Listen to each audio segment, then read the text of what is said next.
Hey guys, this is Jasur from Shanghai Silk Road. In this video, I want to talk about physical office space requirement when registering a company in China. And I also want to respond to some of the comments by our clients that some of them assume that signing a lease agreement before they actually get their business license sounds a little bit kind of a waste period until they get their business license. So yeah, that's understandable, because in China, according to the current company laws, foreign entrepreneurs, startups, they need to have a physical office space, lease agreement. So what happens is until they get their business license, it's going to take around 1 to 3 months. Okay, so most of them assume that that period it sounds like a waste, because obviously we don't have the business license and we don't have the corporate bank account here in China, so we cannot conduct any business.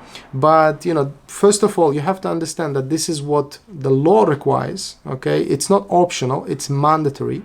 And number two is, because it's a law, number two is you can actually use that office space. What happens is, right now, yeah, this is understandable, you're outside of China. It's practically impossible to travel to China because of the coronavirus situation. But after the pandemic ends, you can actually start using the office, okay, while you wait for your business license. So you can take that period as a business development period.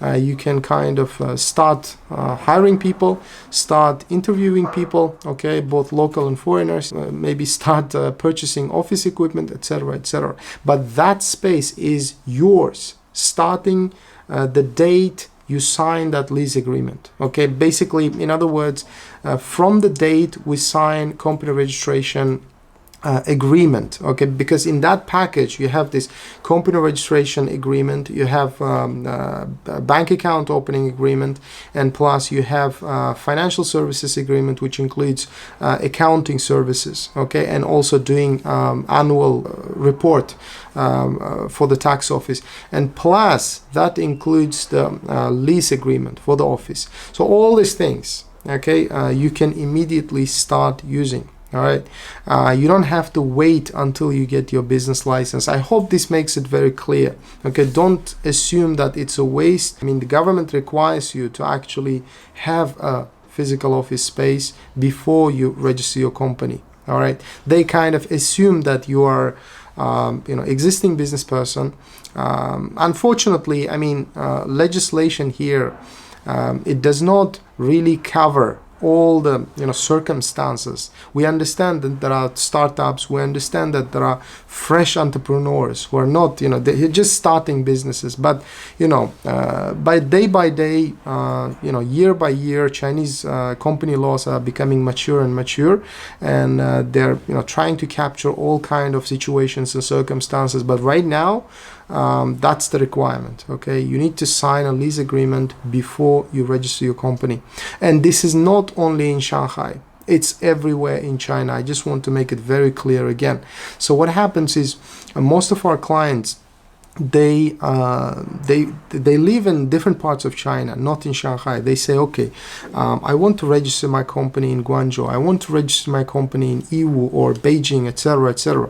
And they say, can you help me? Yes, we can help you with paperwork only, because we have a building in Shanghai only. Okay, we register your company in that building. All right, that's why it's the prices are very, very low in Shanghai. So that's why when you register your company in different city, what happens is you need to find a physical office space in that city, in that region. But the prices might be high in those cities. Okay, so yeah, go ahead, find a building, find a real estate agent that agrees, first of all, that you register your company in that building. Okay. Also, I mentioned this, several times as well, that not all the landlords, not all the real estate companies agree that foreigners register their companies in their property, okay, in their premises.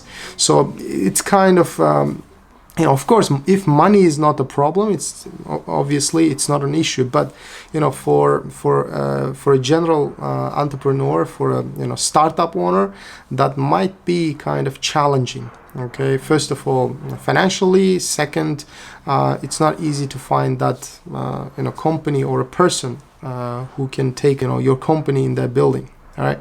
So again, I'm not going to distance too much from the topic, but the main point here is yes, you can start using the company from day one, from the moment we sign that agreement. All right. So I hope this answers and clears out a lot of confusion about the physical office space.